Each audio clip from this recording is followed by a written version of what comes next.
નમસ્કાર, આમ જોઈ રહ્યા છો નેશન પ્લસ ન્યૂઝ. હું છું આપની સાથે હેતલ ગોયલ.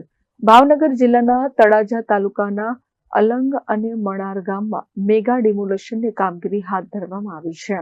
ભાવનગર જિલ્લાના તળાજા તાલુકાના અલંગ અને મણાર ગામમાં મેગા ડિમોલેશનની કામગીરી શરૂ કરવામાં આવી છે.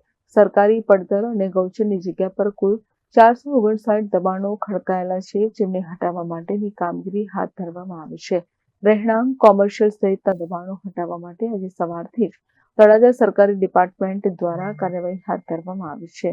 ડિમોલેશનમાં કુલ 6 રેવન્યુ ટીમ જોડાયેલી છે, તેમજ પોલીસનો પણ ચુસ્ત બંદોબસ્ત ગોઠવી દેવામાં આવ્યો છે અને ફાયર વિભાગની ટીમ પણ ડિમોલેશનમાં કામે લાગી છે, જેમાં 35 થી 40 વર્ષ જૂના દબાણો હોવાથી ગ્રામજનોનો ઉગ્ર વિરોધ પણ થયો હતો, પરંતુ આખરે પ્રશાસન દ્વારા હવે બુલડોઝર ચલાવવાની કામગીરી શરૂ કરી દીધી છે.